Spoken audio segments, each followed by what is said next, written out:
With the popularity of your book and your YouTube lectures, you're obviously tapping into something that nobody else is tapping into at the moment. What is that? It's partly responsibility. I don't think that people have talked to young people about responsibility in any real sense.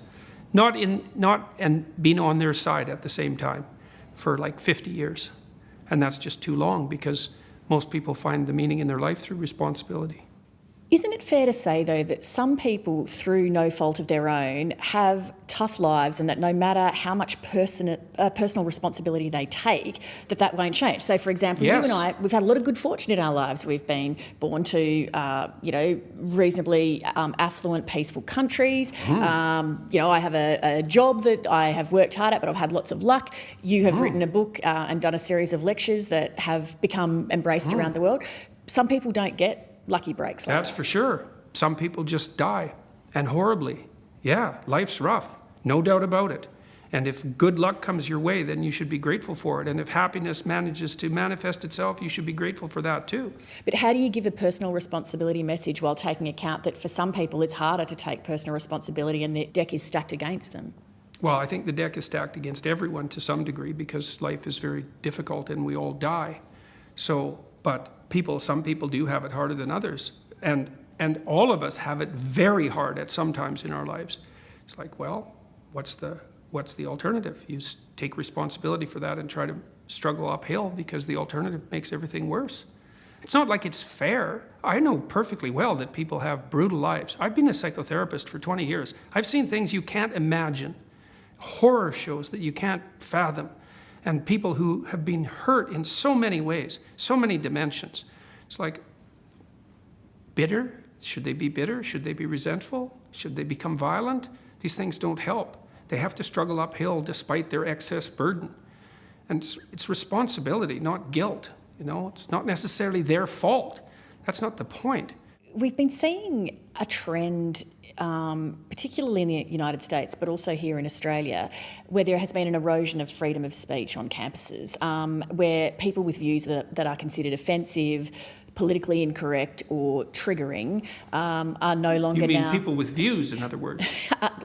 Certain views, more than others, tend to be not just the subject of protest, but those people will be, there'll be attempts to exclude them from speaking at campuses. Yeah, I've noticed that. What is going to be the effect if that kind of behaviour continues in those kinds of environments? It's hard to tell. The broader social effect is not going to be good because lots of the things that are happening in the universities that aren't good are already leaking out into the broader social world. Part of what's going to happen is that people are going to stop coming and speaking on campuses. The comedians in the United States, many of them already they won't come and do their shows on campus because everybody's so sensitive to offense. But it also drives political polarization, which isn't a good thing unless you want to drive political polarization. And I think the universities are going to cut the branch off that they sit on. Is being sensitive to offence such a problem, though? Like, we would have previously called that manners. It's a terrible problem.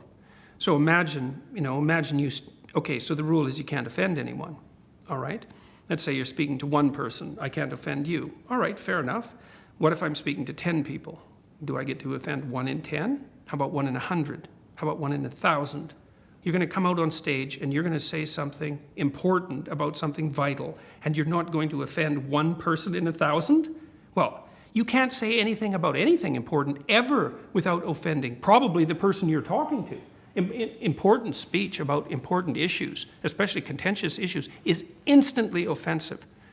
But there are ways that you can share, I guess, provocative views where you attempt to still do that with an air of, say, respectfulness, where you're trying to mitigate against the offensiveness. This is true, yeah. You can actually try listening when you're having a conversation, right? Assuming that both people who are having the conversation are of goodwill and they're not trying to play tricks and they're struggling towards the truth, which neither of them hold completely and both understand that. Yeah, you can reach across fairly large gaps and negotiate peace. Thank God for that, or we'd be at each other's throats all the time.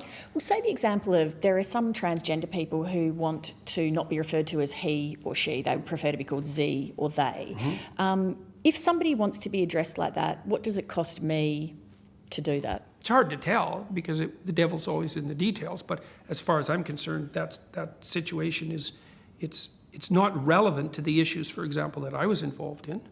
I didn't care if transgender people wanted to be called by some pronouns, like whatever. That's something for individuals to negotiate.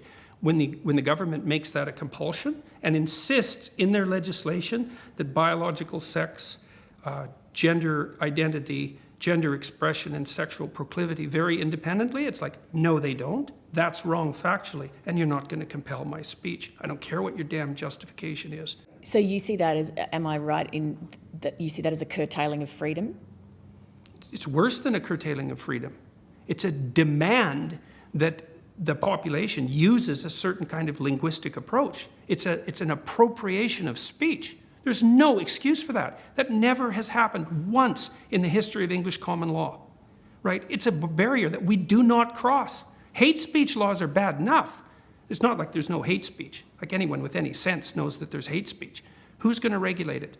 Who's going to define it? And I know the answer to that. The last people in the world you would want to. And then we cross another barrier and we allow the government to compel speech for some hypothetically compassionate reason? No way. That's a really bad idea. Dr. Peterson, thanks very much for joining us. Thanks a lot for the invitation.